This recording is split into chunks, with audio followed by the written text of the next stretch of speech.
Hey Tina, how you doing?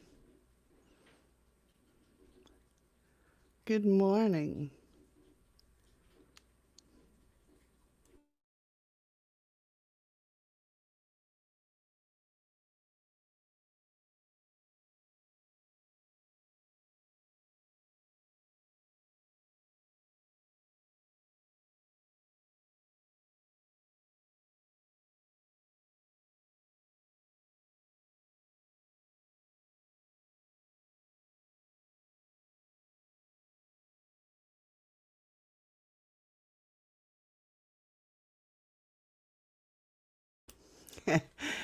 Right, I understand that. I'm from New York, so I know. But it's still morning here, going on 10 a.m.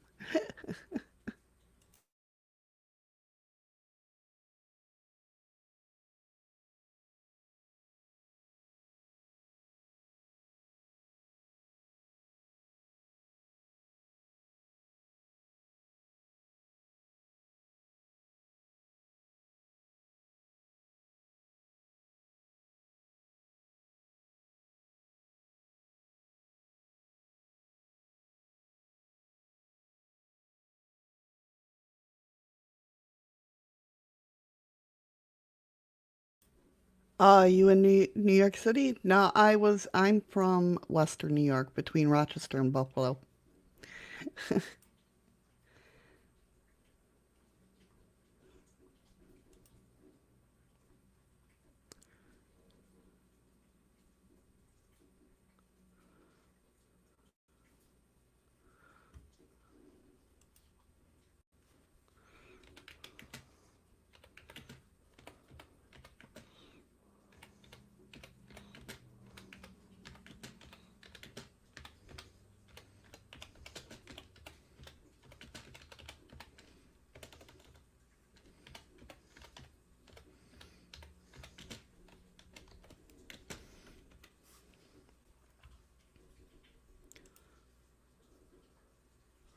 Hey player, how you doing? Oh, you're in the Middle East. Oh, okay. Well, yeah, then it's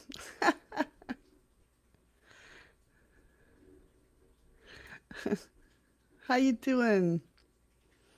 Hope everybody's doing well today.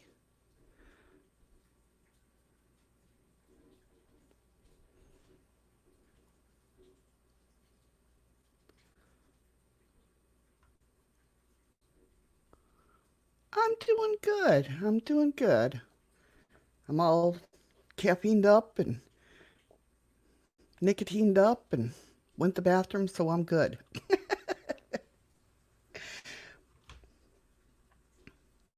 Hey, Tamara, how are ya?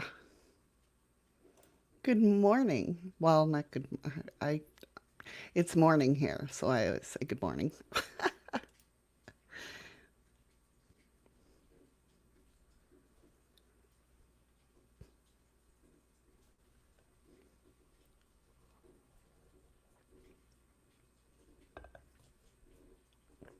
Hey, Nicole, through the veil. How are you? Good morning. How are you? I'm doing good, Tamara. Thanks for asking. Doing good. Getting everything ready. Hoping nothing crashes, the normal routine of the day. Good to hear. Good to hear. I'm glad everybody glad everybody is doing well.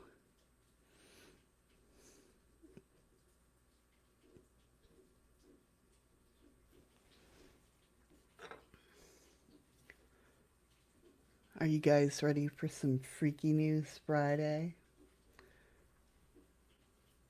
A lot of stuff going on this week. Telling you. I had a hard time choosing what I was going to talk about.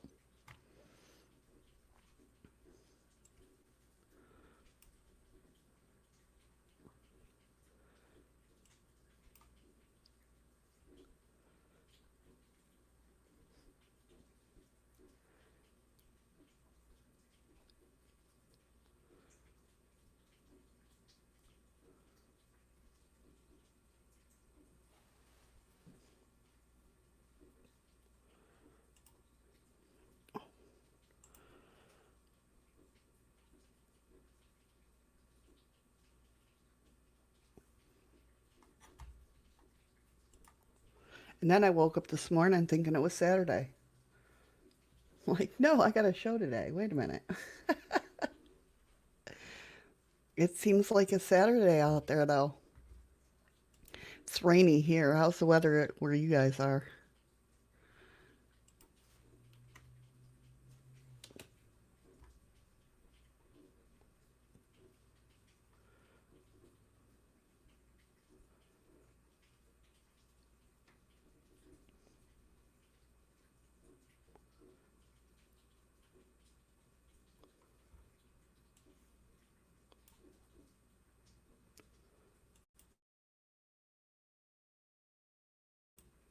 They are, player. They are.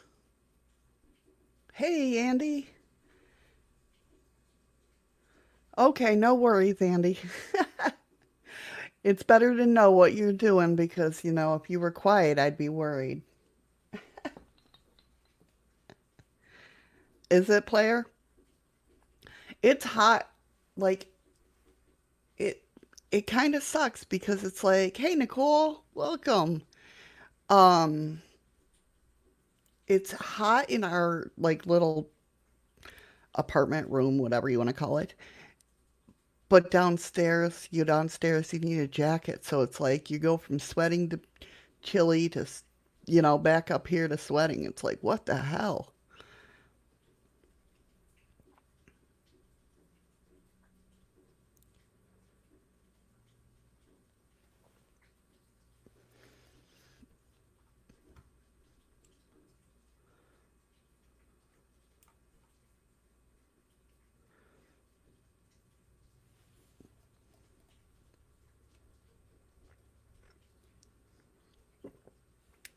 You're melting. Oh no. I know, I have to stay out of the rain too. Two things, stay out of the rain and never touch a church door. That's my two things in life.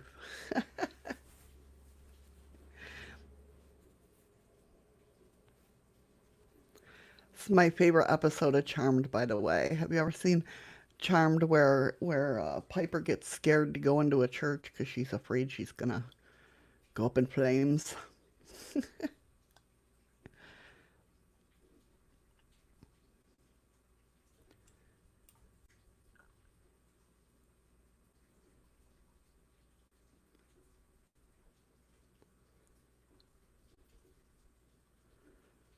All right, we're closing in on 10 o'clock, so let's go ahead and get started. Let me press the start for. All right, we're live on Mxlr. I don't know how to pronounce that. But anyway, good Friday to you all. How is everyone? On the first half of the show, we'll be talking about a woman that grows hair in her mouth. Also, scientists discover evidence of ancient Martian groundwater in Antarctica. We also have last known footage of a live Tasmanian tiger. NASA scientists might have found evidence for parallel universes. The flying dinosaurs are back, guys, and the sightings are on the rise in North Carolina. We also question, are Martians growing shrooms? Also, a ghostly radio station, a fish with human teeth, and two things happened on May 18th. Let's see if they're related. This and more, so let's go ahead and get started. Maybe. There we go.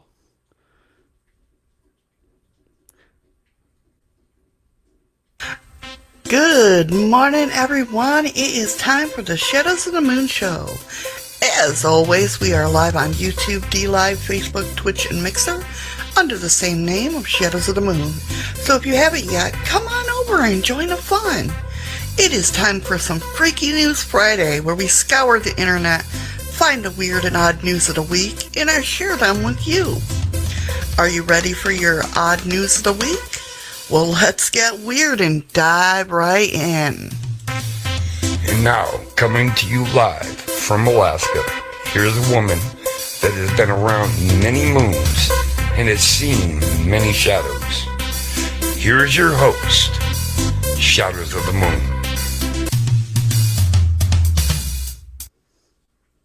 What's up, guys? How you doing? How are we doing today?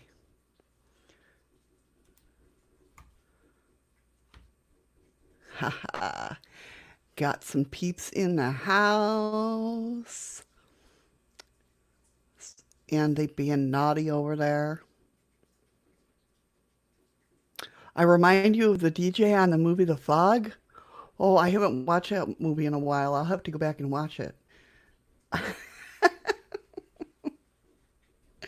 Feeling hot, hot, hot. Hello, Ron. How you doing? Welcome, welcome.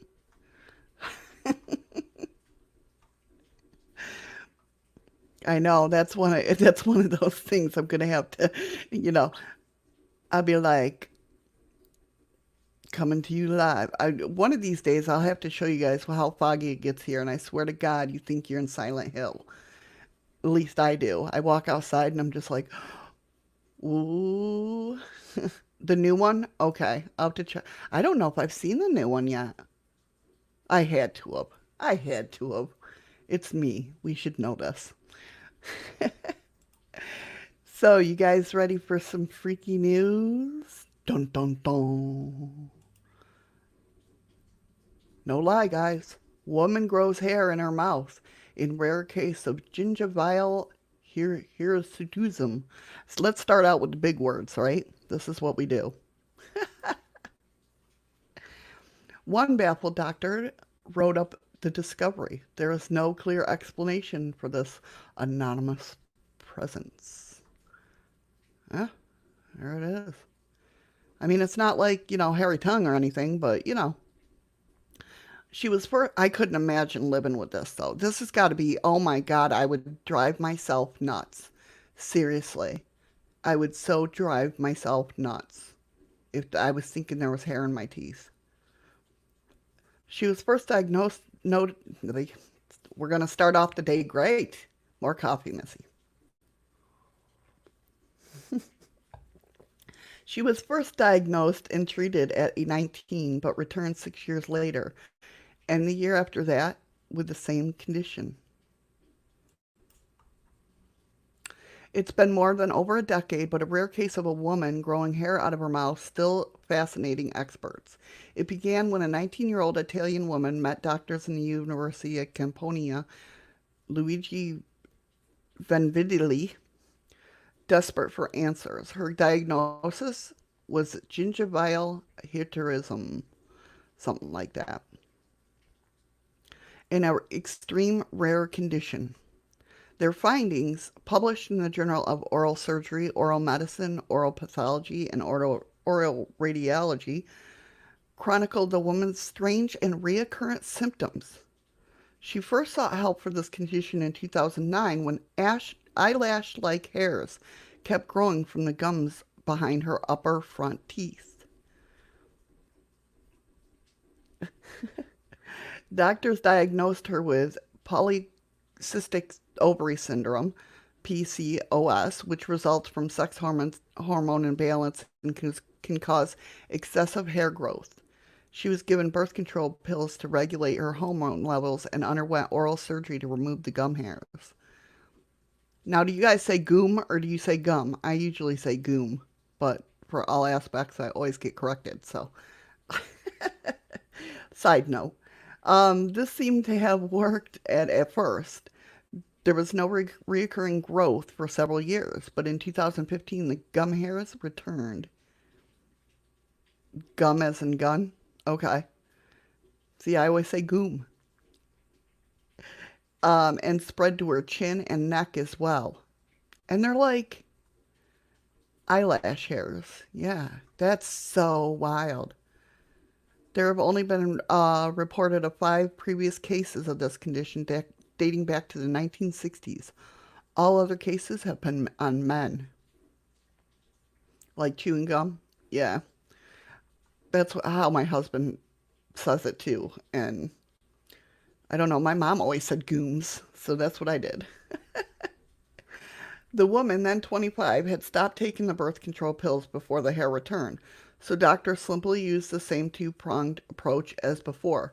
They prescribed her medication to balance out her hormone levels, performed surgery, and asked her to return in a year's time. When she did, she had even more hair growing from her gums. Since this exceptionally uncommon condition, doctors decided to take advantage of her case by taking a small tissue sample from her gums. A microscope revealed that the gum tissue the hair shafts were pushing through were unusually thick. As the researchers theorized in the study, the mucosal tissue in the mouth is closely related to the tissue that compromises our skin when we're an embryo. This could potentially explain why those hair cells were activated in the woman's mouth. In fact, having glands that secrete an oily substance on the skin near the hair follicles in your mouth is entirely common. Having hair in your mouth, however, is not. So, that's weird. We secrete the same oils? Is that what that means? We secrete the same oils on our hair that we do in our mouth? That's weird. Um, there is no clear explanation for this anomalous presence. One of the relatively common findings in absence of the other in the oral mucosa, the study explained. The woman was giving birth control pills, to regulate the hormones and thereby reduce the hair growth. She also had this. Oh, I just don't know. What do they do? I mean, obviously they must like pull them out, but I mean, do you get laser surgery in there to stop the follicles? To the point, there have seemed only 5 cases that are even similar to this one throughout the history of medical literature. Those other cases date back to the 1960s and were all found in males. Ultimately, this appeared to be the first case of PCOS spurring or causing oral hair growth ever documented. With no cure for the condition, the unlucky woman might have to wake up to a hairy mouth in the foreseeable future. That's just crazy. I mean, that would drive me insane. I have enough problems when I'm downstairs trying to, hey, Shrimp Shack, how you doing? I have a hard enough time when I'm downstairs trying to smoke a cigarette and the wind's blowing my hair. I see this is why I like my hair is pulled back with my headphones. I like my bangs, but I don't like nothing here. It drives me nuts. So I would absolutely go insane.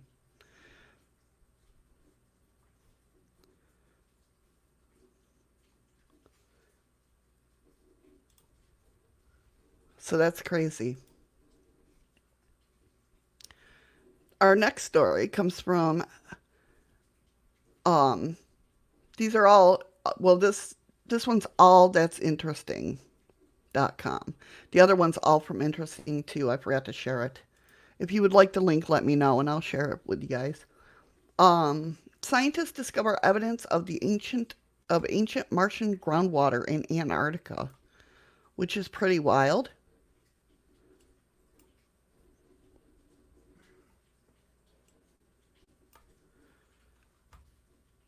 Though the Allen Hills 84001 meteorite was discovered in 1984, scientists have not been able to determine if the organic matter came from Mars or Earth until now.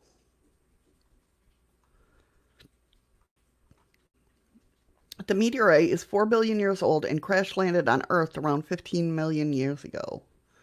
About 15 million years ago, a chunk of 4 billion year old rock broke away from the surface of Mars and crash landed on Earth. While the meteorite's 1984 discovery in Antarctica was remarkable enough, a new analysis of the rock has yielded traces of carbon and nitrogen, essential ingredients for life.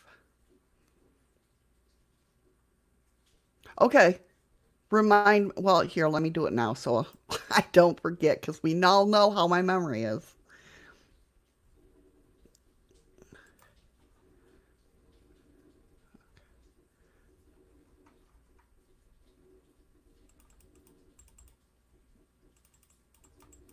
Maybe.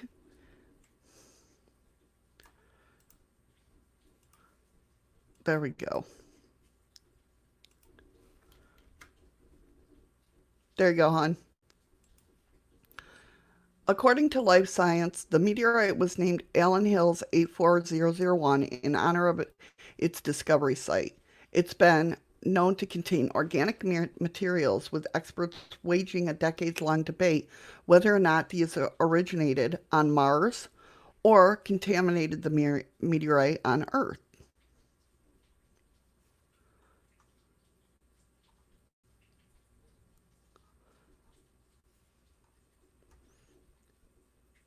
According to Forbes, researchers from Tokyo's Earth Life Science Institute, ELSI,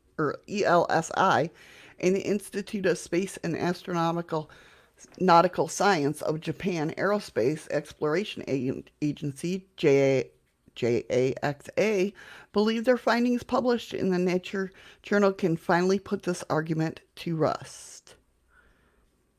The Japanese experts discovered that some of the nitrogen and carbon materials on the meteorite were trapped inside carbonated globules, meaning that they've been shielded from the outside all along. That means there might have been subterranean rivers on Mars that could have supported life. Finding nitrogen and carbon trapped inside carbonated globules, the orange spots, mean that they were shielded from the outside world all along and originated on Mars. How cool is that?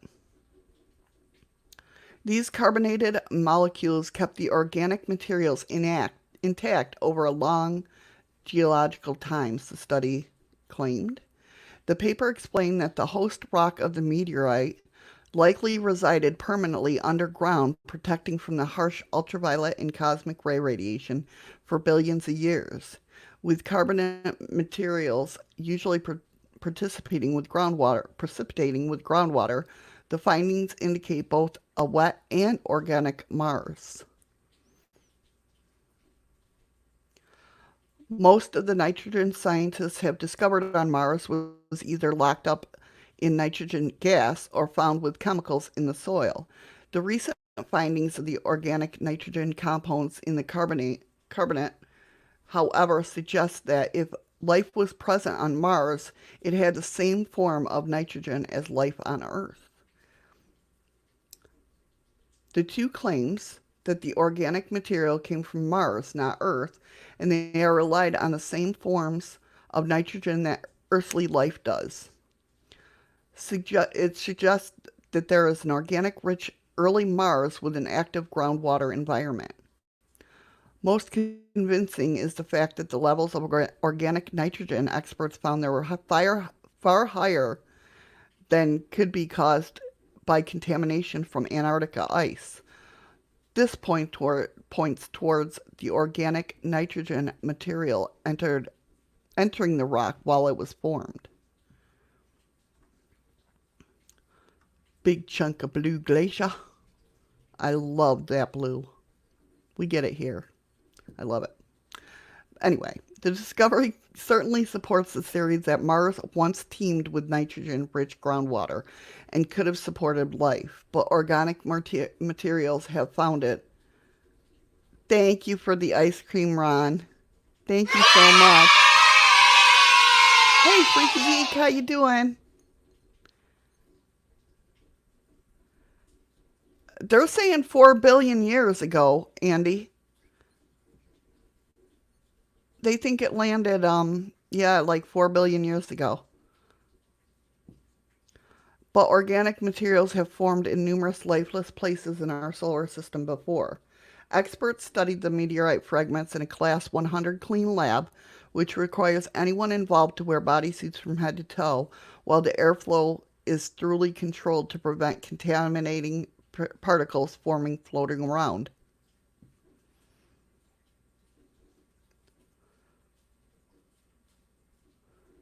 The type of lab is usually employed by manufacturers of advanced technologies, from spacecraft to pharmaceutical production.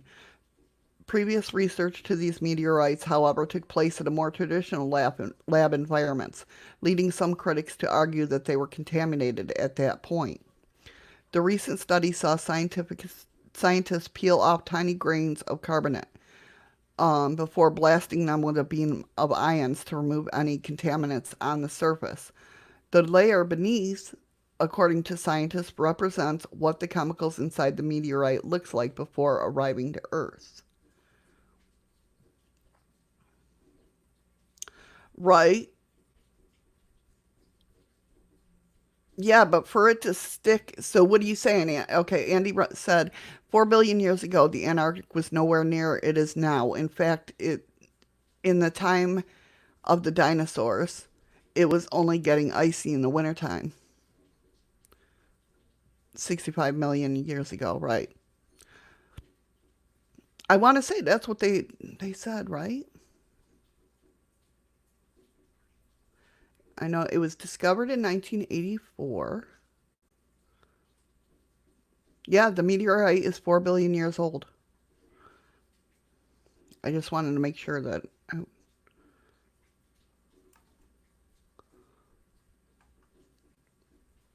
In the end, organic material can form all sorts of lifeless places across the solar system. According to Space, there was even evidence discovered as dust floating between the stars in 2011. Whether or not life once existed in the rich ocean of Mars is unclear, but we're getting closer to finding out.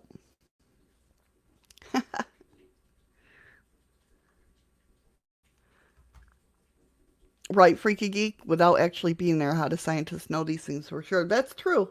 I mean, I know they carbon date, but I mean, how far can you carbon date to when you have nothing to carbon carbon date with, if that made sense, or to compare it to?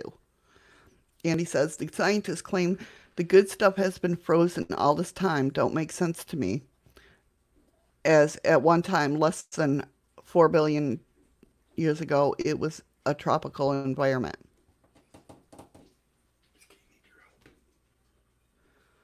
Okay. I told her you were. All right, I'll be out in a minute.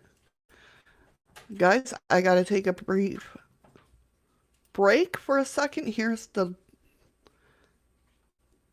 Give me 1 second. I'll be right back.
Okay, guys, I'm back. I'm so sorry.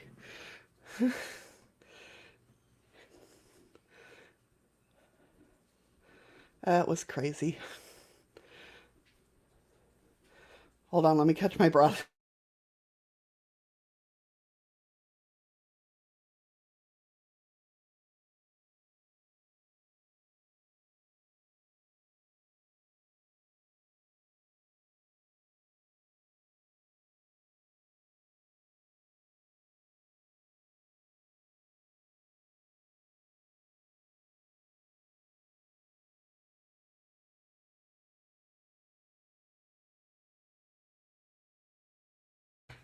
Thank you, Andy. Sorry about that. The hotel people needed me, so I had to run down. It was an emergency, so sorry about that. I apologize to everybody. Crap. Okay, did I share that link? Probably not. Oh, yes, I did. Okay.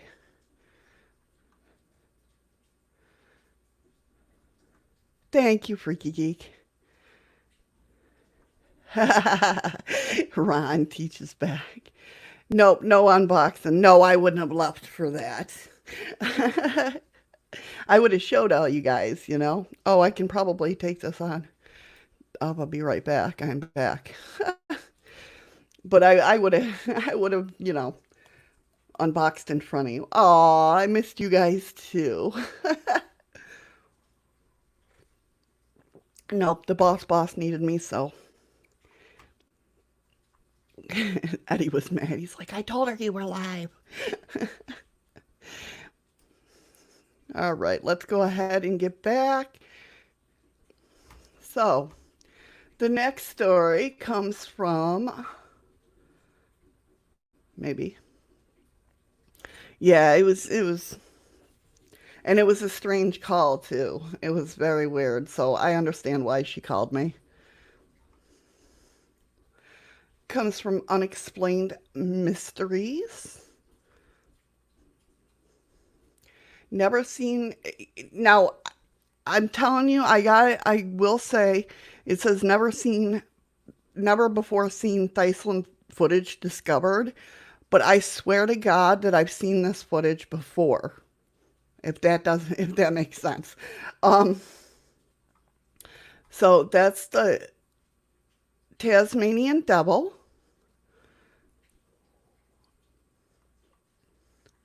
The black and white clip, which was released today by National Film and Sound Archive of Australia, has been part of 1930s travelogue entitled Tasmania, the Wonderland. Okay, Freaky Geek, hurry back. Okay, through the veil, no problem. The animal itself, an individual known as Benjamin, was captured on film pacing around its enclosure at Hobart Zoo in 1935, making this the last known footage of a live Dyklin, Tasmanian devil. Zookeeper Arthur Reed and his associate rattled his cage at the far right of the frame, attempting to cajole some action or perhaps elicit one of the marsupial's famous threat yawns, the NFSA wrote. Sadly, Benjamin died in 1936, the year after this footage was taken. While there have been fleeting sightings of Dyklin since, their continued existence remains a topic of hot debate for some researchers, remaining adamant that the species is still out there. Welcome back. Welcome back, Freaky Geek. It does look like a feral dog, but you'll see the markings when the video plays. You can check out the newly released footage for yourself below. And I swear to God, I've seen this before. I don't know where, I don't know when, but I've seen it.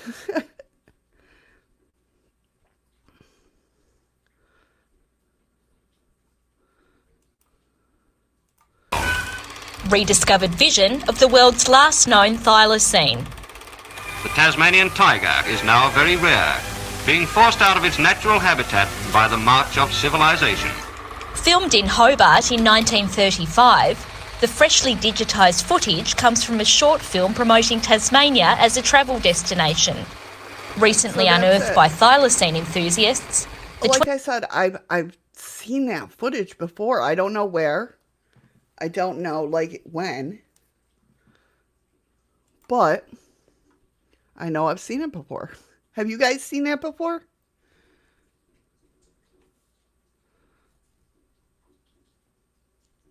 Yeah, Freaky Geek. That's exactly it. So I don't know if I just was seeing something else. Okay, good. I'm glad I'm not the only one then. Yeah, it was definitely online. It wasn't in person or anything.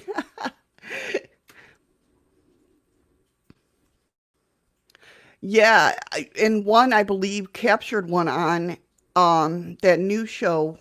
Well, I think it was new last year. Captured one on or he thought, I don't know, I didn't actually watch the whole show, but he thought he caught one on a trail cam or a game cam.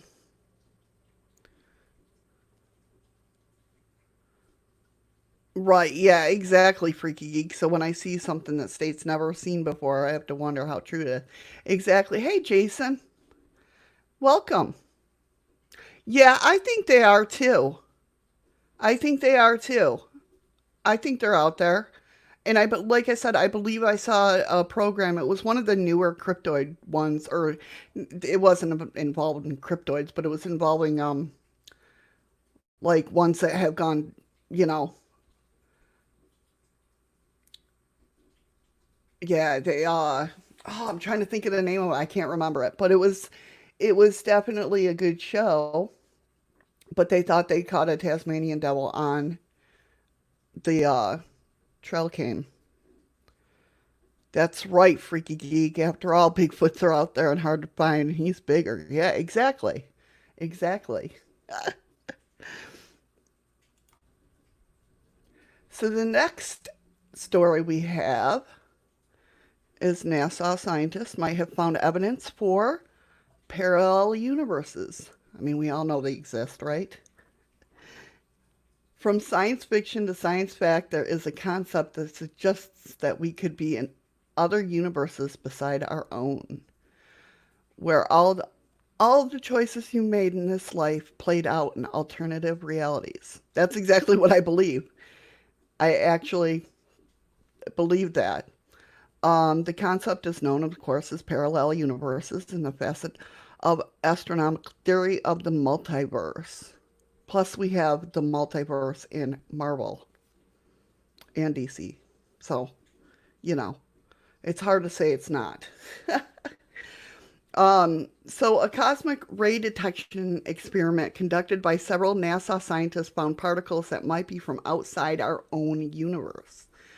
The group of experts was working with NASA's Antarctic Impulsive Transient Antenna, ANITA, reports Text Times. That's what I'm saying, Freaky Geek. Yeah, sweet. So I'm rich somewhere or somewhere. Maybe that's when I read your cards. That's where all the money's going to come from. Right?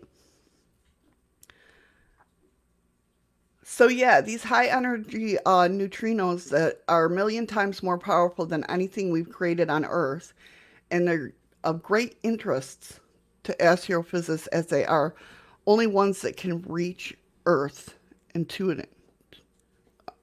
The discovery was made by accident, actually, when all great discoveries are. I mean, we've all made meals out of nothing, and they've been the best meals we've ever had, right? So the discovery was made by accident as a team decides to investigate signals that have been dismissed as noise in the first two flights of the ANITA device. In an attempt to explain the strange happenings, Gorham suggested that the particle changed into a different type before it passed through the Earth and then back again, which is the only way it could have happened, but not everyone was comfortable with this hypothesis. With that, the simplest and most scientific elegant explanation is to link to the parallel universe, wherein the Big Bang happened, two universes were formed, and that other worlds run in reverse. In this mirror world, time runs backwards. So that's kind of interesting, don't you think? So I'm thinking that's when people say we live in our past, present, and future all at once. That's where all these universes are coming into play. I mean, so it kind of makes sense that there would be some running in reverse. Some of you are going back to childhood as we speak. There's the link for that story in chat. I mean, what do you guys think? How do you think multiple parallel universes work?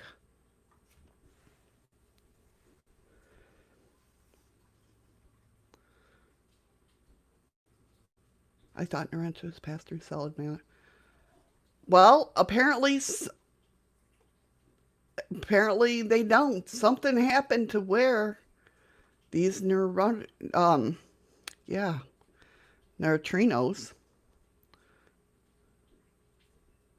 but they're seeing them come up from Earth, which means the particles are traveling back in time and could be evidence of a parallel universe. See, exactly, Nicole. You're working you're working in all the universes. That's why you're so tired. Exactly. See? Freaky geek. So if time runs backwards, there are people out there digging up bodies and watch them come back to life. That would be freaky. That would be freaky. Oh, freaky geek. Oh my God.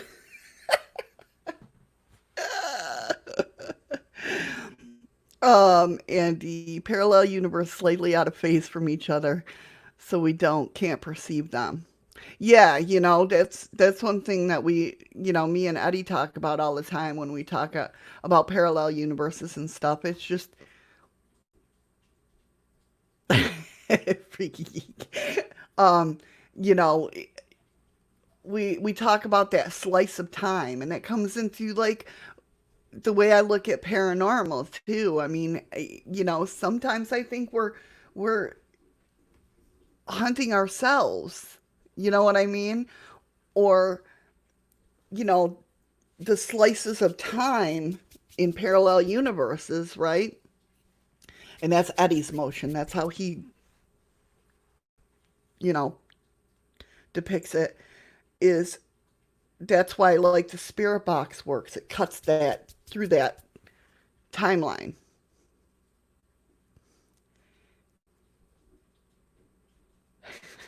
You guys I don't know about you guys. That's why we get along so well, as you guys are just as weird as I am. So yeah, pretty interesting. Pretty interesting.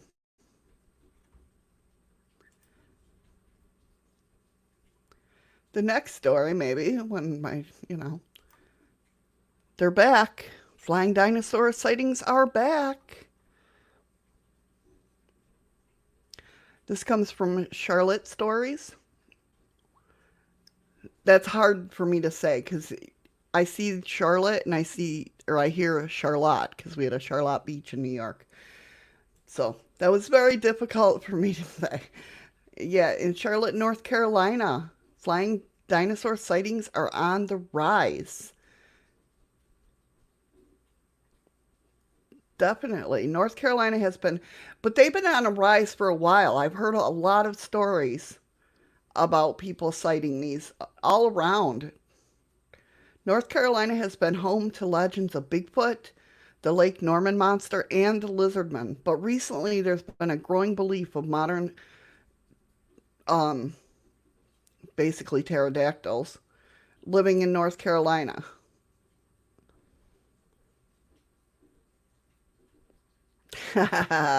Oh, is that what it is, Andy? Okay, that'll work.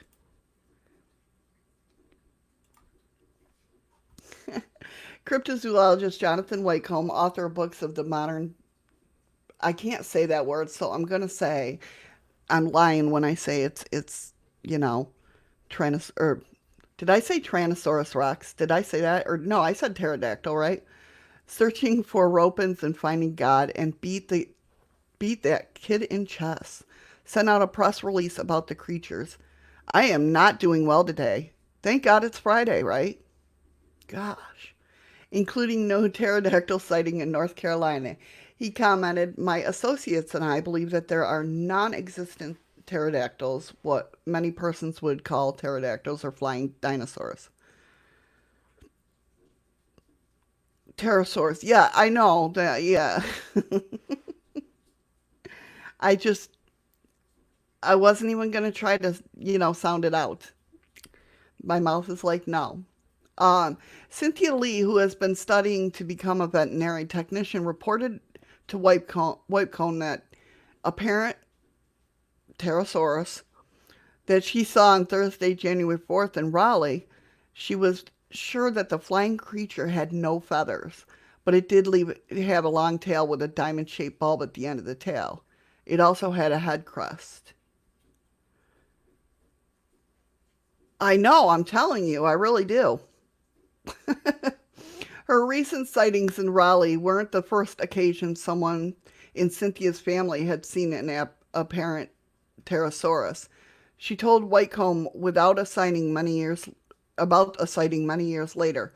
My mother and uncle saw one too while we were playing outside of my grandmother's house when they were really little. They told Grandma that she didn't believe it. I thought they were extinct. Since she has seen one for herself, however, Cynthia no longer believes that they are all extinct. And I mean, these are getting more and more. So is it people manifesting them? I mean, what do you guys think? I mean, I've been hearing a lot of them pop up. I mean, more so than like the Dog Man or anything like that.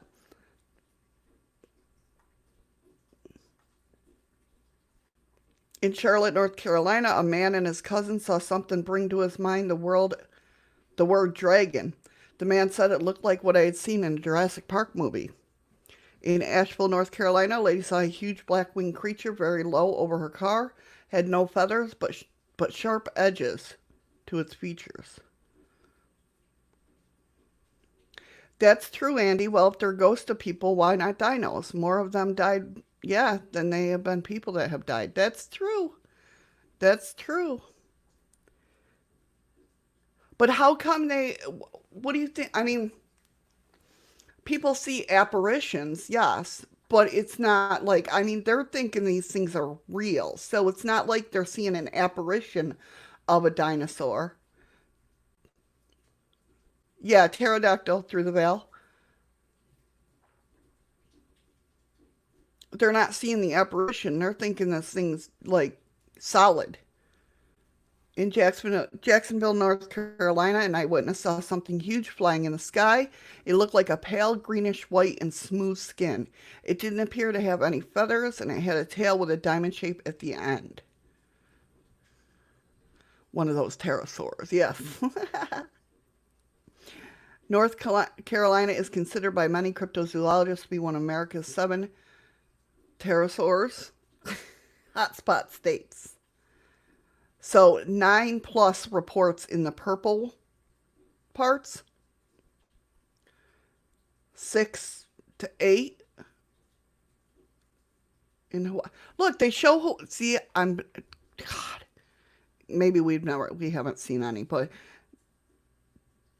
they show Hawaii, but they don't show Alaska. I'm very pissed.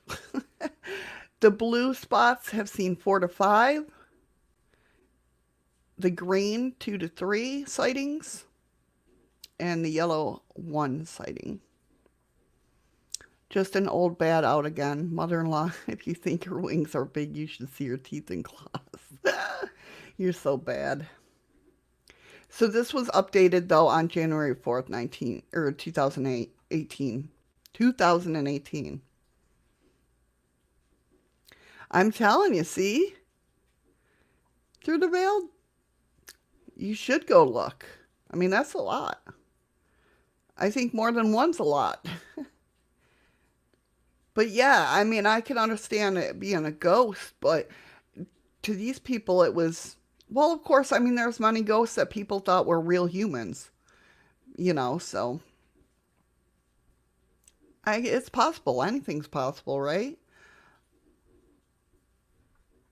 I can't believe there are living pterosaurs in North America. 3 centuries of naturalists, explorers, farmers, hunters, trappers, and biologists would have never have run across the single specimen, living or dead. Cartmel told Raleigh's News and Observer, "I'd rank it as being slightly more probable than living unicorns in Raleigh and Durham, but only slightly." So obviously, but he also says, I mean, he don't believe him, but he also says that it's not impossible for there to be living pterosaurs today, but it's highly unlikely.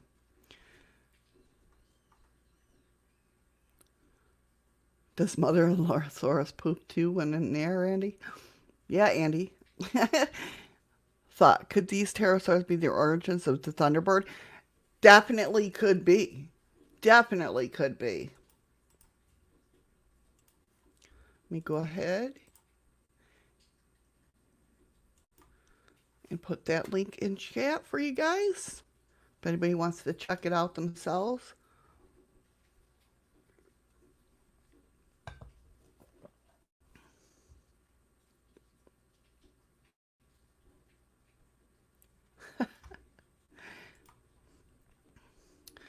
Andy, you came to mind when I saw this next article, so I had to report on it. Scientists claim to spot thousands of mushrooms on Mars.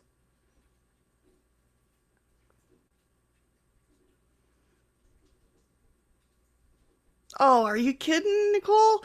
I would love to see some cryptids. Definitely.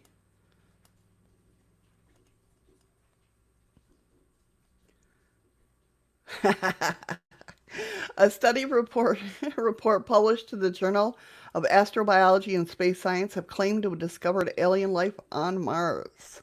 The study report states that mushroom-like objects can be seen oriented towards the sky.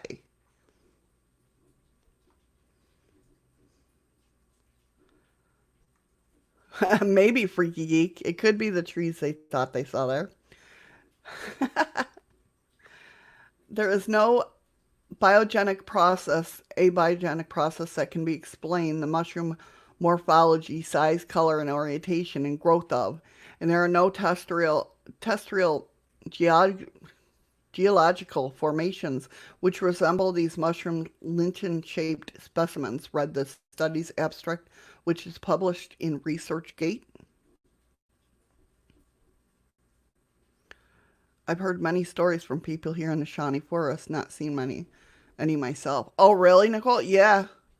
Yeah, Shawnee, I'm telling you, Shawnee Forest is a hotbed. Yeah, I've heard that too.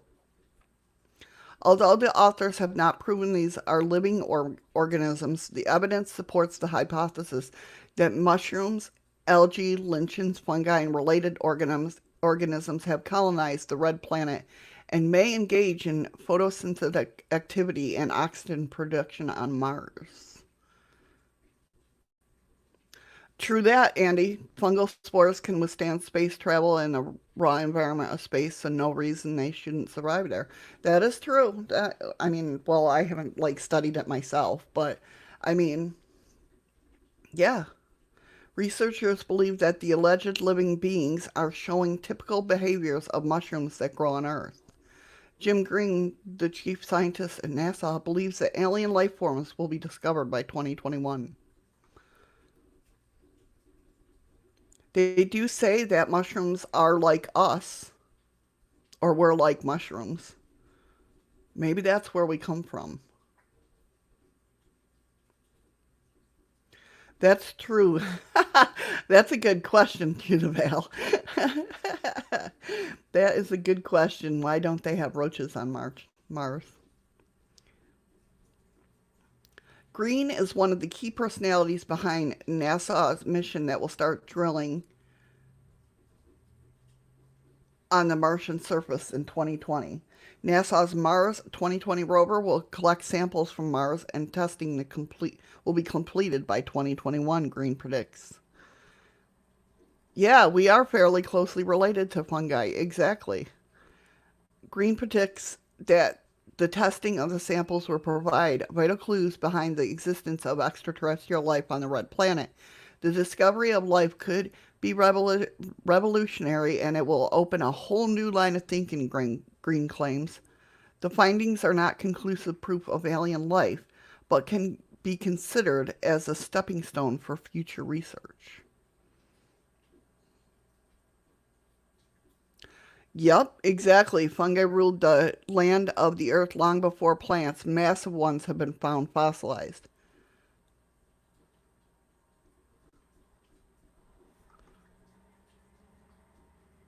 Why are you not fun? You're freaking hilarious, Freaky Geek. You're fun. We was pond scum? So you read somewhere? I've never heard that one, but I know we are closely related to fungi for mushrooms. That's why Andy, then you know what that means? You're a cannibal. No.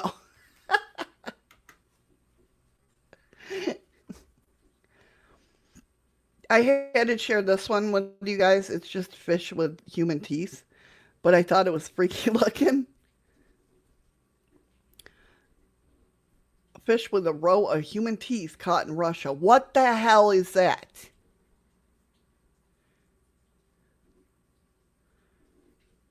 Do you think it's true? Fisherman Valerie from Russia's southern Urals was catching fish in a small lake about 40 kilometers far off the city of... Yeah, I'm not even going to try and say that city. The man was fishing sitting on his boat.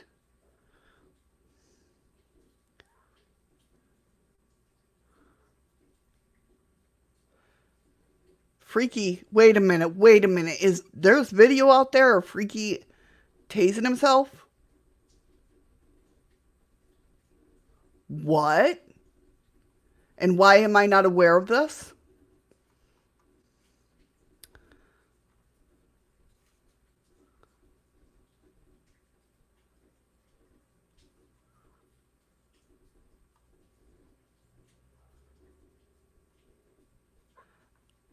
I didn't get to meet Jeremy Wade. My husband did, and my boss did, because he stayed here last year when he did his whole Alaskan trip. Oh, okay, Freaky Geek. I was like, what? It was a very quiet morning, and the man was very sleepy, and all of a sudden he saw a fish net in the bulrushes. Valerie decided to pull the net out of the water. There were several dead fish in it, but one of them, which was quite large in size, was alive. The shape of its body and head were very unusual. The man tried to get the fish out of the net, but was horrified to see that the fish had a row of white, strong teeth in his mouth. The teeth of the fish bore a striking resemblance to those of a human being. That's understandable. Yeah, often use teeth for eating crustaceans and coral-like structures. Yeah, I can understand that, but that's just weird. I don't know what I would do. If I was like, fishing for silver and then all of a sudden I caught this weird thing that had human teeth. I'd be like,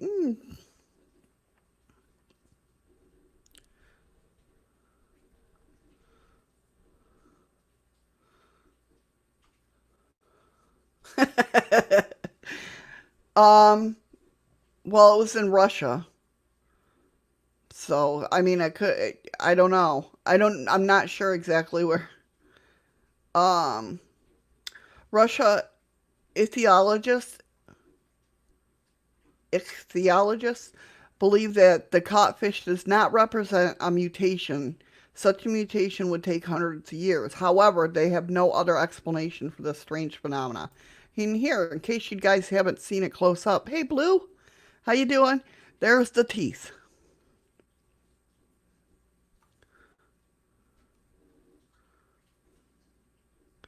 Just in case you want to...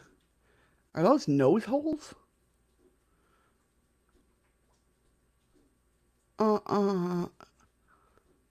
It looks like it's got a human tongue, too.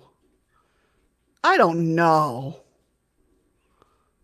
I don't know, guys. What do you think? I don't know. It looks like it's got a human tongue, some nose holes, a nose growing out, but the nose hole should be down here.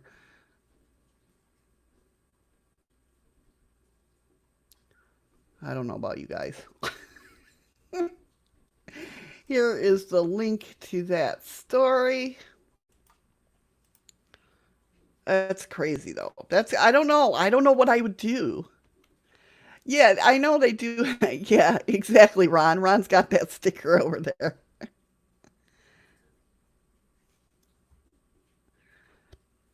Oh, Lord. So this next story talks about a ghostly radio number station that no one claims to run, and it's very weird. Numbers station has always been a subject of some controversy and more than a little speculation.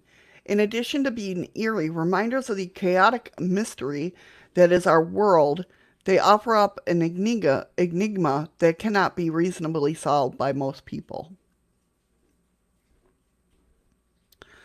And to listen to one is to look into the face of a more sinister side of the unexplained. But if you thought number stations were creepy before, that's nothing.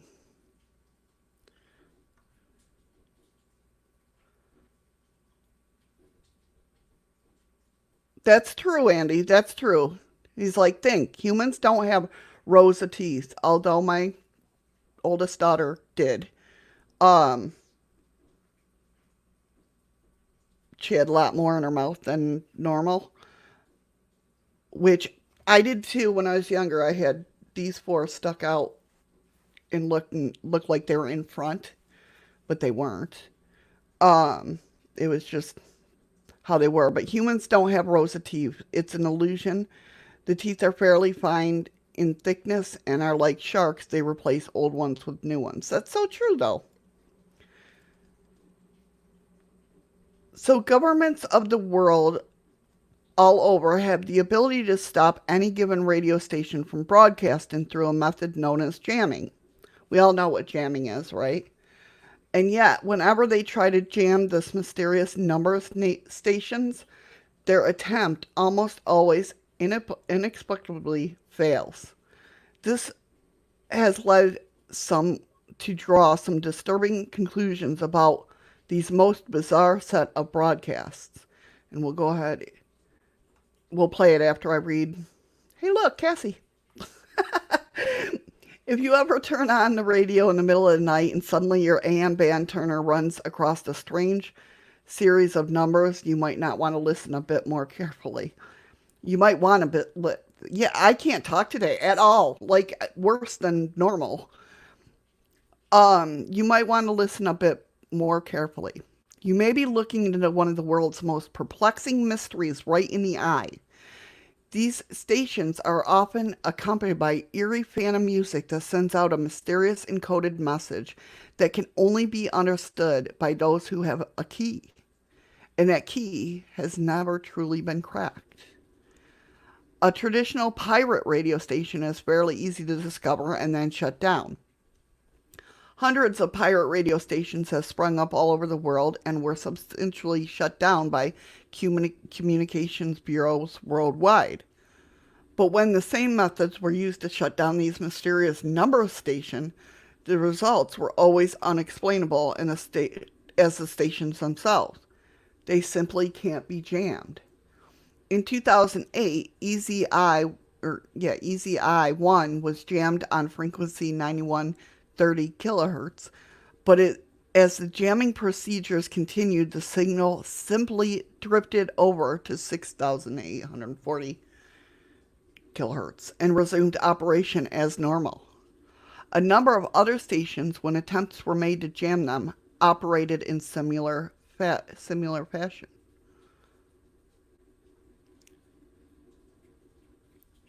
Is the military government themselves putting this out? Maybe.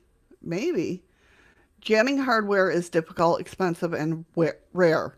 And with the number of jamming stations operating through the world in massive quantities, the fact of the matter is the governments of the world simply do not have the resources to find and jam all these mysterious stations. And this doesn't do much to quell the apprehension many people have expressed around mysterious stations. When the attention to these strange stations increasingly dramatic over the past few years, with use of such information outlets as the internet, some are wondering if this mystery points to using a different sort of phenomenon. Is it possible that these ghostly airwaves could have more than just a loose association with the paranormal? Many have been so bold to ask the question, what if they are more than just secret installations? What if they were from another realm altogether? The idea of mysterious radio signal breaking off across airwaves to transmit a mysterious signal is strange enough. But what if the radio station broadcasting were finally discovered and explored only to reveal no one behind it controls it at all? So here's what I'm talking about. Whoops. Not that it's going to matter that I blow it up, really. Hi, Cassie. Hi, James.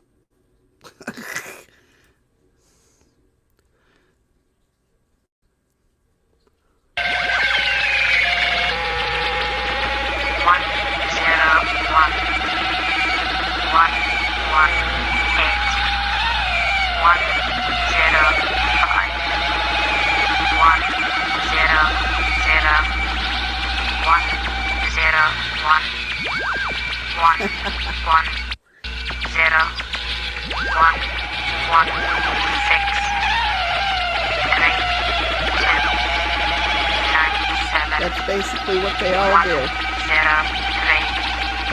1, 0, 1, 1, 0, 1, 0.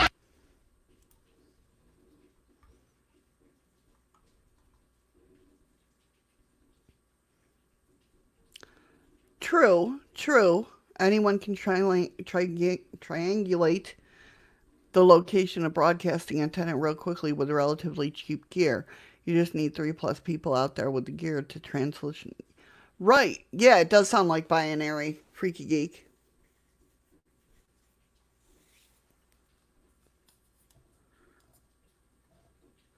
I don't know who did the video, obviously. Oh. Do that again. Captain Sonic.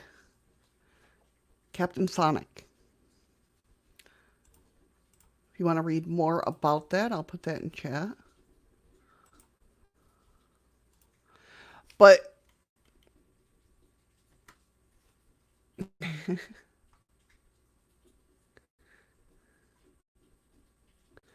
but it's just weird that they'd be sending out binary code but the government, well, so it says, tries to, jam these frequencies and they just move. They don't jam like normal. Thank you for the ice cream, Ron. I don't know what's... Okay. I gotta download the last version of OBS because this new version is not cool. Not watched Reboot in some time. So get this. Here's one for you guys. You know how we're all like talking about 5G? Well, I don't know if you guys are, but I listen to a lot about 5G. Even the birds don't like it. Recently, in different countries, people began to set fires to towers on the 5G, equipment that was being installed. But that's not what the story is about. Birds are attacking us. Like, they're really going at it. Even the birds don't like the 5G. They're pulling it apart.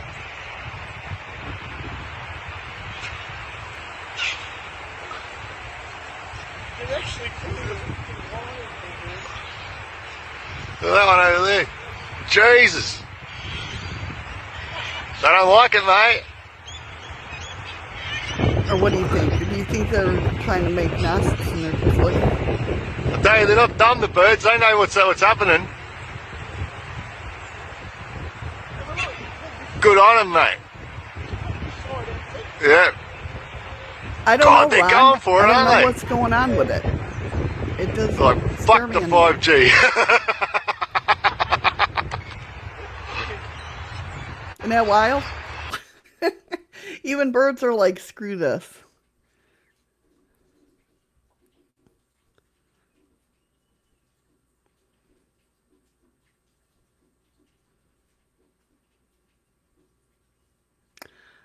I don't know. It says, let me see. It says, I'm trying to think.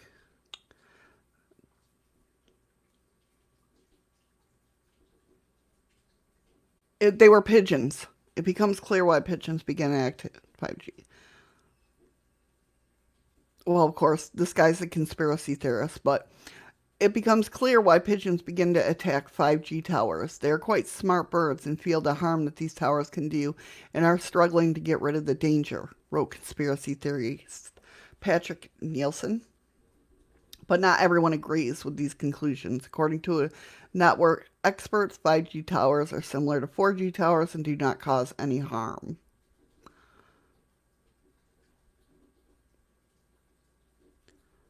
Yeah, they're pigeons. They were pigeons.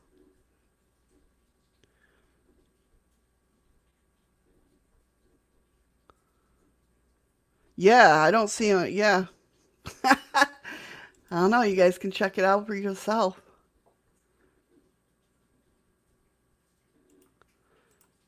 I definitely think it could.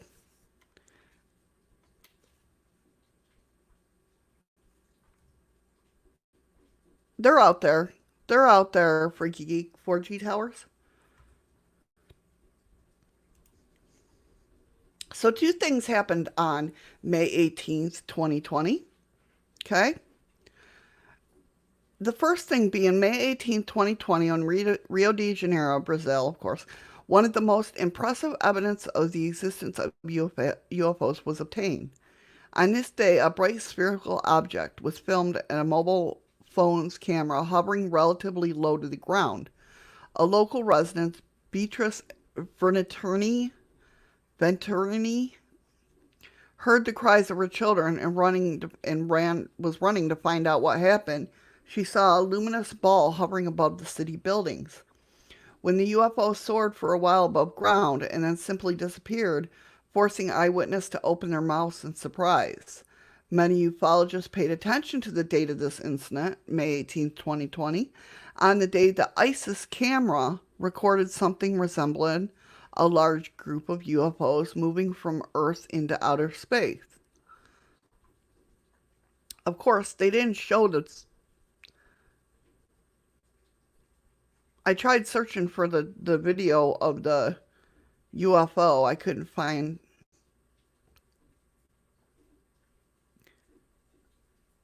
But I did find the ISS camera captures the UFO Armada flying away from Earth.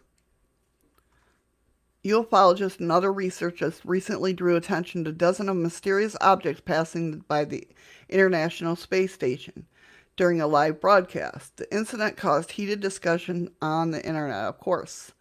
Countless bright, unidentified objects moved at different speeds relative to each other from Earth to outer space. Some UFOs are blinking. One researcher drew a line along all the trajectories of the mysterious lights, and it turns out they all come from one point, which is located somewhere outside the ISS camera. People are trying to give explanation of the incident. Some consider it to be satellite or space debris. Meanwhile, others believe that it may be alien spaceships. Most likely, a certain amount of water or other liquids fell from the ISS into outer space, which turned into ice crystals, one commentator wrote, but not everyone agrees with this explanation. So, we'll go ahead and play the video and let me know what you guys think. We'll back it up a little bit.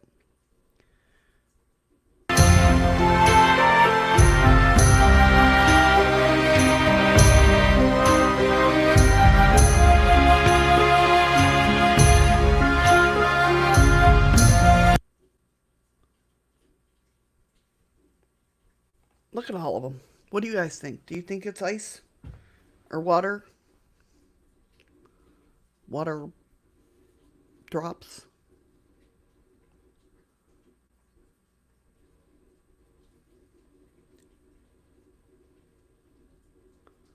Or is it UFOs getting called back to their motherships?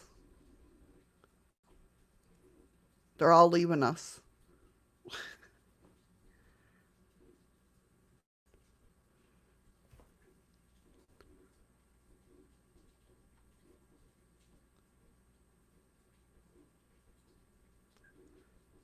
That looks like a white water drop there. It's there.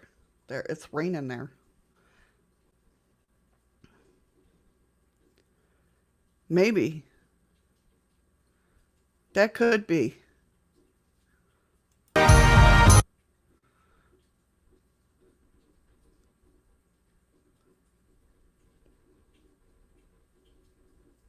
catch it another way.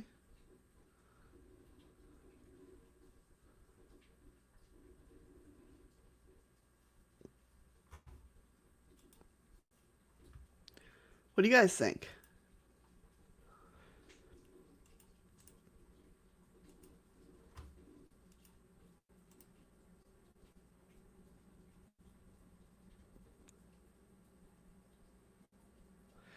That's what I was thinking. That it would look, they wouldn't all be the same, like, all coming from Earth, though? I mean, just coming out of orbit at once? Maybe they crashed it. Maybe it crashed into something. I don't know.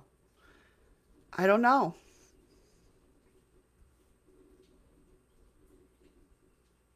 Pretty weird, though. Pretty weird. Yeah, flush to throw off observers from UFOs. It could be, Ron.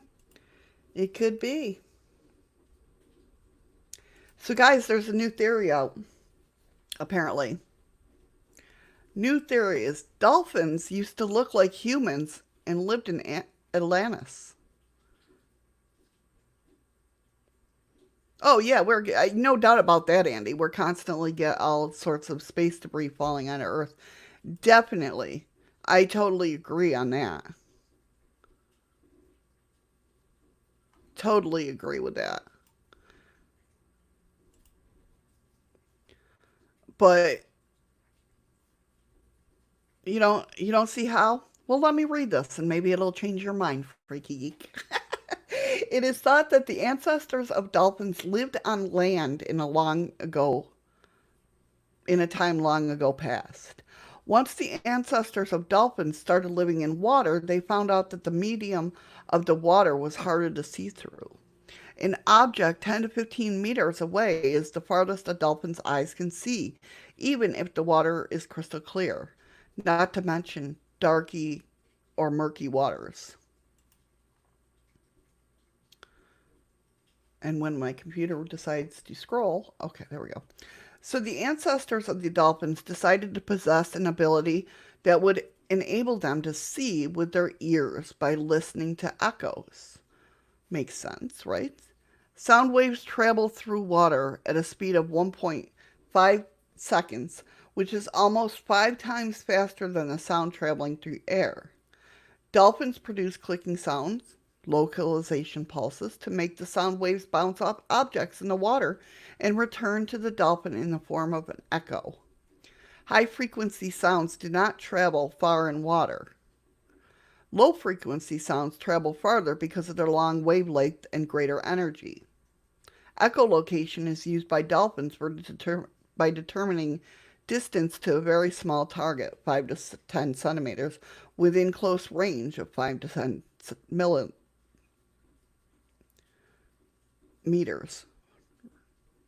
That's small, or that's big, isn't it? Meters? I don't know. It is thought that dolphins can locate shoals of schools of, I think that's supposed to say schools of fish, at an intermittent range of several hundred meters by using echolocation. Recent studies of Australian scientists indicate that Atlanteans, the people who lived in a legendary island first mentioned by Plato, may have been the ancestors of dolphins. No matter how weird it may appear, dolphins used to have 2 legs and a couple of arms in the place of the fins. They lived side by side with people of the Stone Age, said Dr. Leslie Huskerway, a biologist. Researchers at Melbourne University conducted research in human DNA and that of marine mammals. Using comparison as a method of study, researchers found that the dolphin was the nearest relation of the human being, which I've heard that before too. The dolphin may have parted company with Homo sapiens some 250,000 years ago. 1M.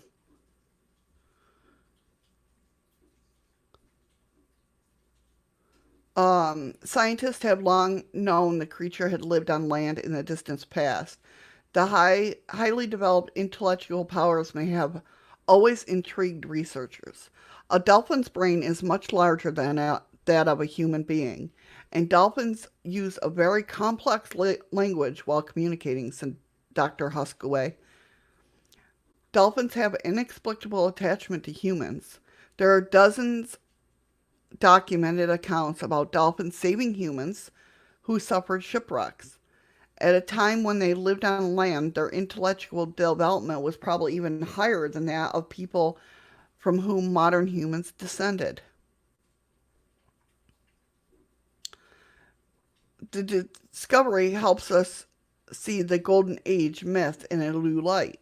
Almost every nation of the world has a myth of the Golden Age. The myth centers of a civilization whose members controlled the world in the days of the old. A great civilization of Atlantis, an island that is said to have existed in the Atlantic Ocean and have sunk beneath the sea, is mentioned in the works of Aristotle and other scholars of ancient Greece. A person of enlightenment used to consider himself the crown of the creation since he was the only one who possessed reason. In the second part of the 20th century, scientists start debating the issues relating to a dolphin's intellectual powers. Professor A. Portman at the Basel-based Institute of Zoology in Switzerland came up with a scale for measuring intellect. A human being 214 points was found to be the smartest creature of all. A dolphin was runner-up with 195 points, an elephant at 150 points, and was rated number 3. An ape's arrival fourth with 63 points.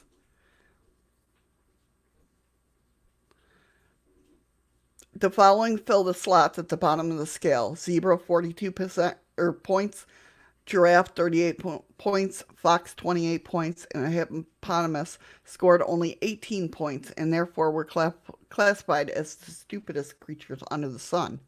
That's not very nice. They're there for a reason. Just like we're here for a reason. American neuropsychologist or psychologist John Lilly has conducted experiments involving dolphins for many years. The scientist worked at his laboratory located on St. Thomas, an island of the Virgin Islands in the United States. As the results of his research enabled Lilly to reach the following conclusion: the dolphin was the first living creature on Earth to establish conscious contact with the human being. That is the reason why the dolphin has a large brain with cerebral cortex, a complex language, and the ability to communicate, displaying a quickness of intelligence. A dolphin's brain and human brain seem to be two of the kind when it comes to certain brain characteristics. The ratio of its weight in the body mass, the integral folded cerebral cortex. Incidentally, humans above the characteristics to prove the intellectual superiority of the human race. Lily is confident with science will make an enormous progress in a field once verbal contact between human and dolphins is established. Dolphins will no longer be used as guinea pigs. They will turn into scientists, colleagues, making contributions to scientific progress. Let me go ahead and scroll up. He said 250K years ago. Not long enough to adapt and move the breathing nostril atop its head. Yeah. Didn't Plato get the story from Egyptians? I've never heard that, Ron, but I'll definitely look into that. That's I've never heard of that. I thought he saw it with his own eyes. That's why he wrote about it.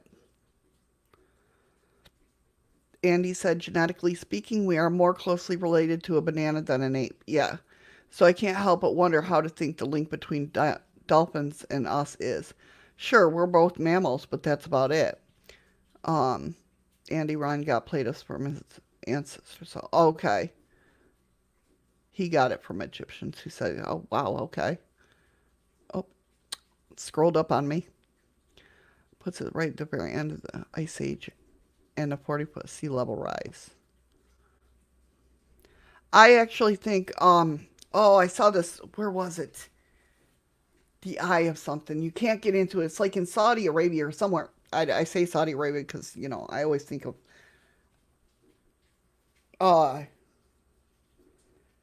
guys with guns, I guess.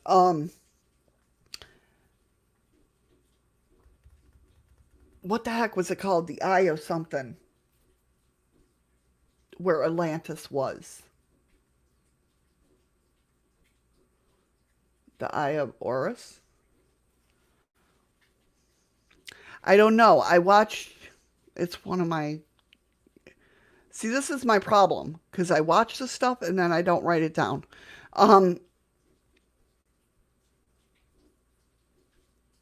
Yeah, where the place... We talked about it, haven't we, Freaky Geek? I've talked about it, like, early on stages of my YouTube.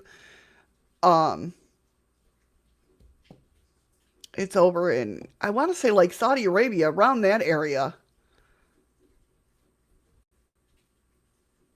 Yeah. I mean, definitely good probability that it's there. As well as the 40-foot sea rise, the American continent with its ice caps rose with the weight of the ice melted and the other end of the geoplate sank even farther beneath the waves. Yeah, I watched the video. He's on one of my YouTube subscriptions. I don't get to watch my subscriptions like I used to anymore. But he made a good statement of where it could be, and I definitely it makes sense. Here, I'll put this in the link or in the chat.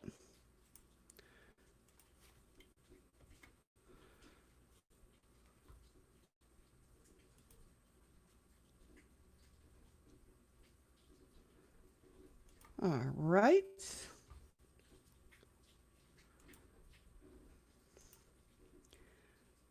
Now we got some stories going on.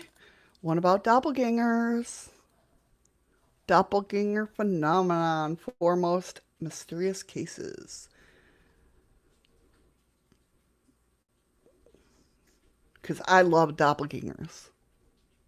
Doppelganger comes from the German word that means double walker. This term is used to refer to the shadow self that accompanies every human being to believe in this earth.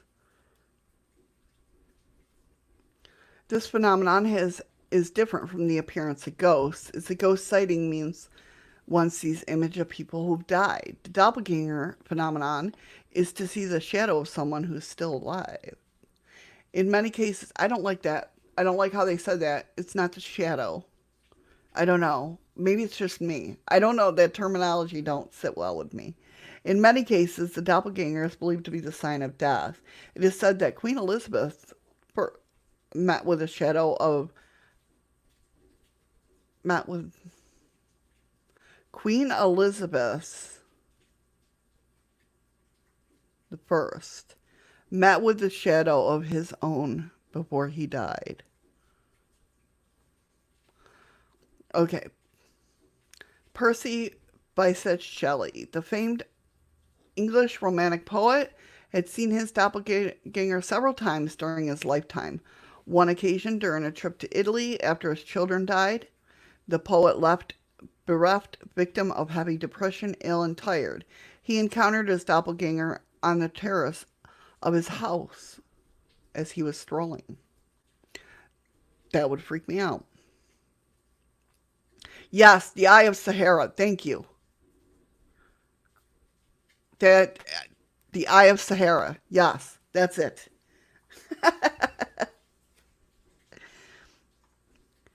They met halfway, and his double said to him, "How long do you mean to be content?"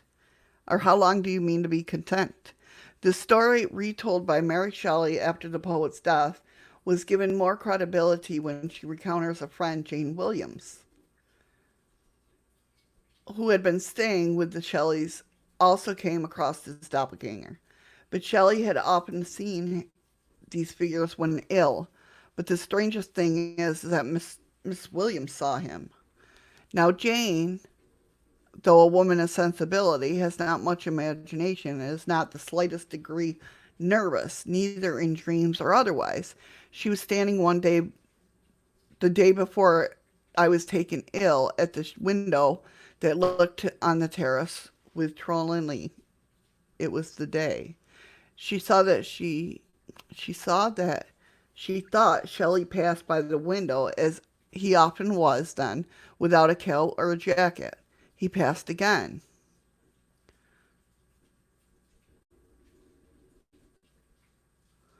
Now, as he passed both times the same way, and as the side towards which he went each time, there was no way to get back except past the window again, except over a wall 20 feet from the ground. She was not, yeah, that would freak me out. She was struck at seeing him pass thus twice, and looked out, seeing him no more. She cried, "Good God, can Shelley have leaped the wall? Where can he be gone?" said Trelawney. "No, Shelley has passed. What do you mean?" Trelawney said that she trembled exceedingly when she heard this. It was proved indeed that Shelley had never been on the terrace, and was far off at the time she saw him. I believe so. A matrix. So, Andy, you don't believe in doppelgangers? I can see why they called it a shadow now in this article. Shelley's second encounter with himself was on a beach.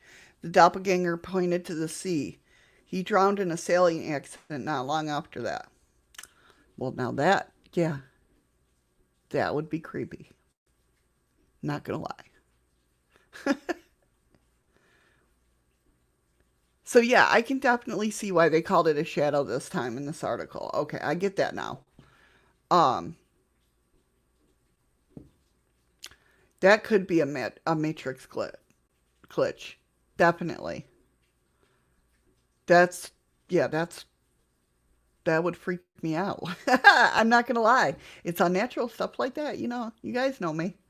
Dr. Wynne Westcott case. On April 12, 1888, in British Museum of London, a report created a furor among employees Doppelganger Museum.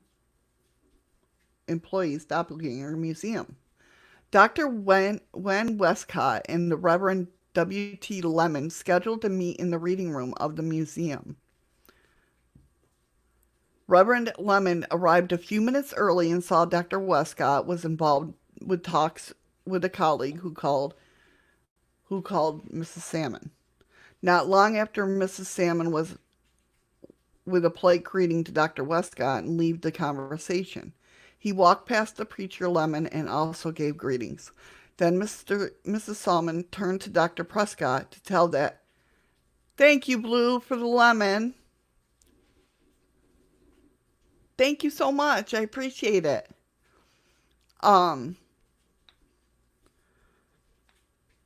To tell Reverend Lemon he has arrived, but he was surprised to realize that Dr. Westcott who had been standing had been lost.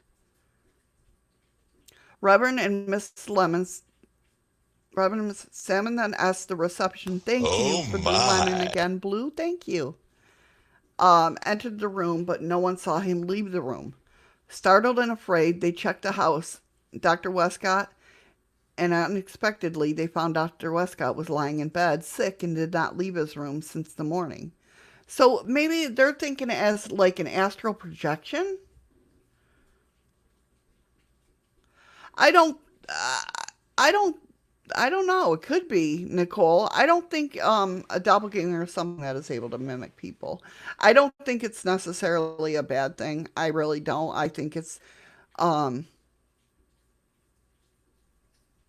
not speaking German. I am not 100% of its meaning shadow. Far too much education by TV and cinema. Also, I fully believe it is possible. Never experienced it though. Right. Like I think it's more or less that I really truly I mean, and of course this is just the way I look at things too. I believe that doppelgangers are us, okay? But I just think they're in different like parallel universes, and when we vibrate up, we move through different the outcomes of us at the vibration we're at move up and down the parallel universes. If that makes sense. Hopefully this makes sense. I'm a little kooky, so what else?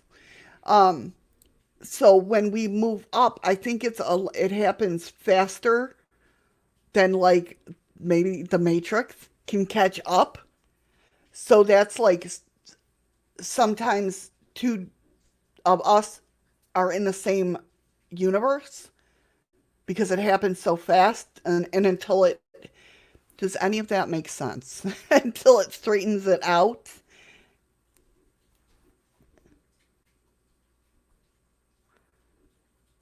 To me, these stories sound like astral projection, not so much doppelgangers, if that makes sense. Yeah.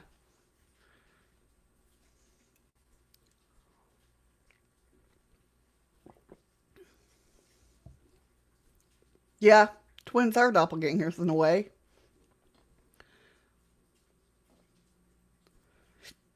That's my feel on doppelgangers, though. That's just my take, my theory. All right, Freaky Geek, hurry back. The case of Abraham Lincoln. Another doppelganger case in the case of an intimate experience by Abraham Lincoln. The story is narrated by Noah Brooks, who claims to hear directly from Lincoln. Told that when Lincoln was elected president, he found herself with two faces. Now, when they're doing that, does that mean they're seeing the guy version or the girl version of him? Or is this guy really just told that when Lincoln was elected president? Man, I need to proofread. He found herself with two faces in her living room, one face paler than the other. When she approached him, the shadow disappeared. Then he threw his body onto the couch to rest, and the shadow reappeared. A few days later, the shadow of himself with two faces reemerged, sighting, sightings are sightings the last time. When he told his wife said that the two faces meant Lincoln will be elected president for two more terms, while a second, more pale face shows that he would not live past the term of office of both. Ooh, now that's a creepy way of thinking about it. I do not know what his wife knew, but the prediction proved to be true because, of course, in 1965, Lincoln was killed by the time of the holding the second term in office. That's kind of creepy.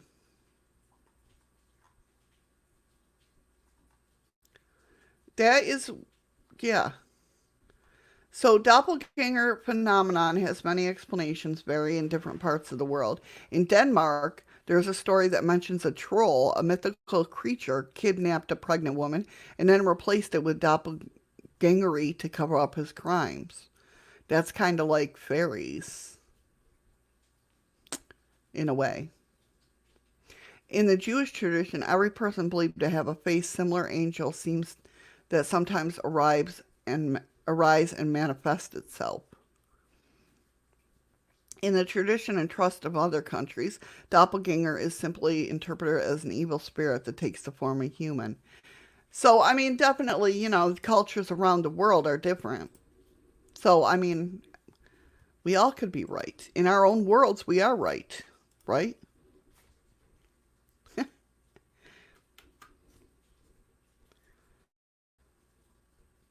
There was that. And last but not least, story of unexplained from unexplained mysteries. Ooh, my face is tingly.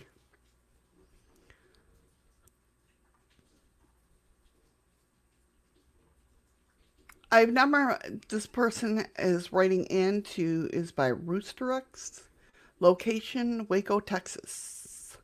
I've never mentioned this story to anyone. I'm not being a supernatural weirdo, but just wanted to find out if anyone has ever experienced anything like this.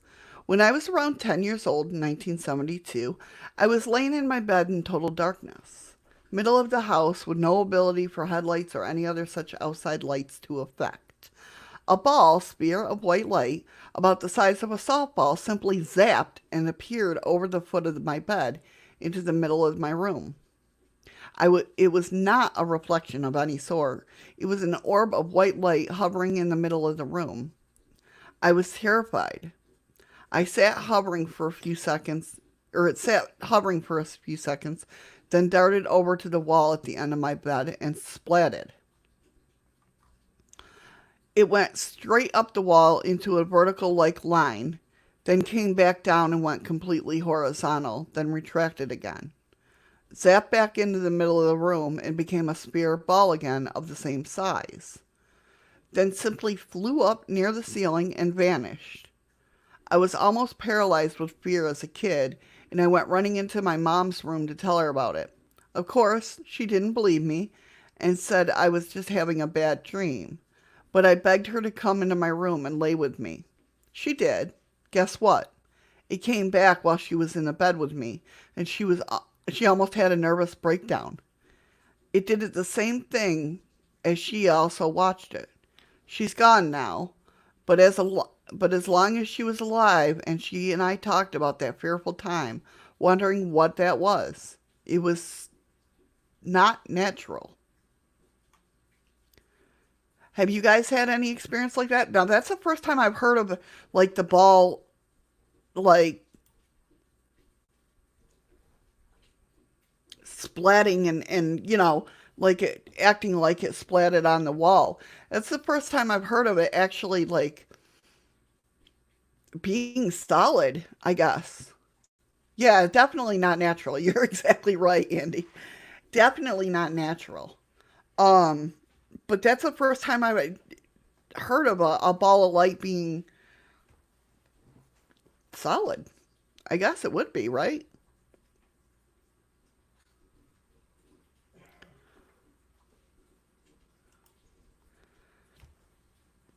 It's crazy.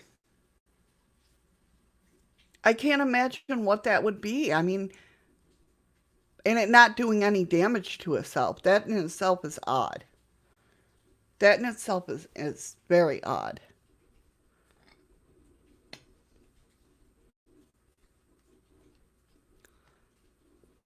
Crazy.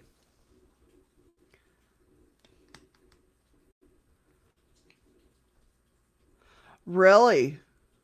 Andy says Brett from Above Paranormal had a huge orb in his house a couple of weeks ago prior to his heart attack, along with a ton of other activity. Wow.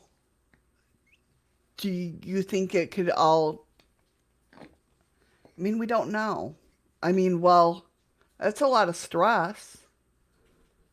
That's a lot of stress, definitely. 99% of such actor has since stopped. Now, is that the same one that we saw the matrixing from?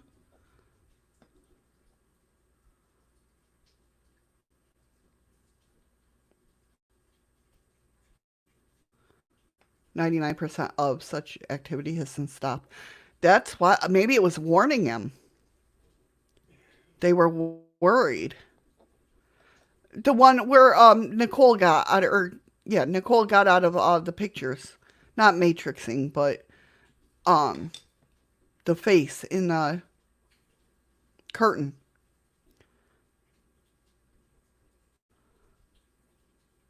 Oh, okay, Andy. Okay. I think, is he British? I think I popped in and lurked a couple of times.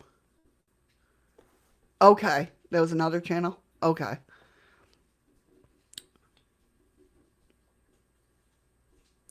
I think I've popped in and watched him a couple times. I'm new there, so I lurk. You know what I mean? I lurked in normal, in my friends' chat for a bit, but I'll have to check him out. I think I have though, because it sounds familiar. For some reason, it sounds familiar. I will definitely check him out. Is there any other ones that I should check out? You guys have any idea or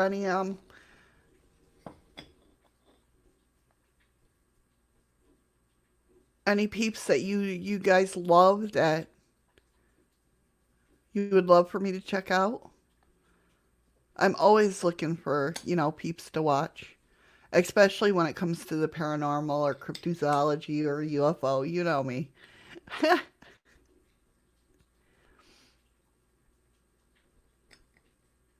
Essex Ghost Hunt. See, I don't watch a lot of stuff on Facebook because with my computer, first of all, it makes my phone hot.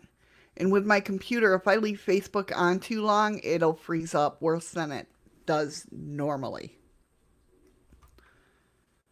That's what sucks about everybody going to like Facebook.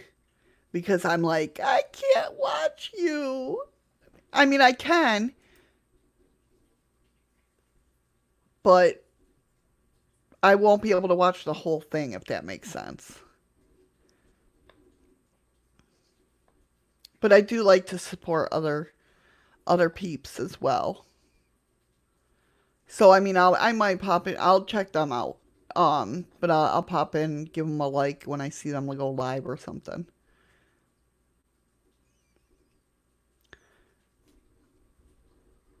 Well, guys, I think that's gonna wrap it up for today. Sorry about everything man, I don't know what the hell was going on with me today. Like, I couldn't get started. I couldn't get in the groove, I guess. I don't know. And I was looking forward to these stories, too. So I apologize. I really do. I apologize for, being off the game today. I really feel like I was off the game. It's crazy. Well, it didn't help that, I got called to work either. That didn't work. That didn't help at all. But yeah, I thank you guys for coming in. I appreciate hanging out.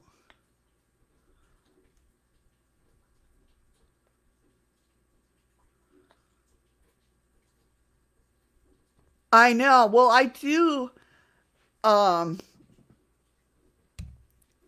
have it.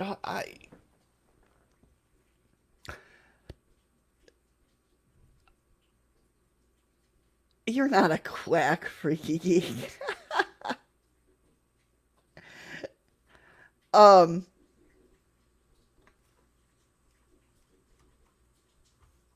thank you guys. With the subtitles, I put it on that they can do subtitles. I don't know how to go about doing that. I don't edit. This is all raw. That's why I do these live streams raw. Oh, is that me? Is that what it's supposed to say? Was your back? That's hilarious if that came out. I'm a quack by accident.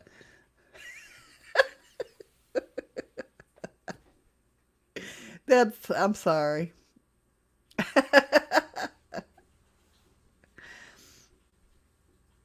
Oh, okay. Okay. I'm telling you, and it's not even, oh my God.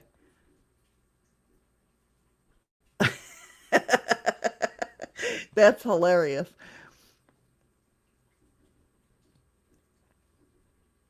Gotcha. Okay. Okay. I'll keep that in mind. I'll keep that in mind. Oh my goodness. No, I thank you guys so much for being here. It makes it all better when you guys, when you guys here. It really does. Like I said, it's just, I don't know. For some reason today, I was just like off my game. Um, and I'm sorry. And if anybody's in here that was new, I'm so sorry. I still have problems with big words. Actually, I have problems with little words. But, I'm not as bad as I was today. That's crazy. I couldn't get that rhythm going. It was crazy. But I appreciate you guys hanging out with me the whole time. No, I really do. You guys are awesome. You're amazing. As of course, we stream 5 days a week, Monday through Friday, 10 a.m. 10 a.m. Alaskan time, 2 p.m. Eastern Standard Time. I do find some pretty good words to call you. That's true. Thank you. Thank you for the ice cream, Ron.